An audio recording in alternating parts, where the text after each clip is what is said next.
Welcome back to the channel. Today we are diving deep into a name that constantly pops up in professional real estate circles, Yardi. We are doing a full, honest review of the Yardi software platform based entirely on their official website, yardi.com. Yardi positions itself not just as a piece of software, but as the central operating system for your entire real estate portfolio.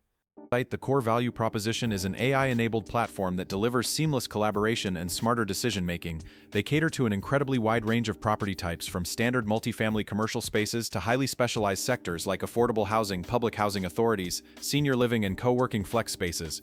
So, as we wrap up this honest review for 2026, the verdict on Yardi is clear. It is an incredibly powerful and comprehensive ecosystem that stands as an industry leader for a reason.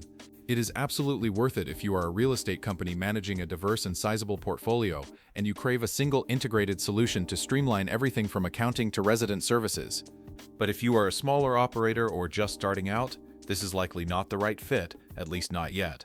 You would be better served by a simpler, more accessible tool. The key takeaway is that Yardi is a commitment to a complete operational overhaul, not just a software subscription. Thanks for watching, and if you found this breakdown helpful, please like and subscribe for more no-nonsense software reviews.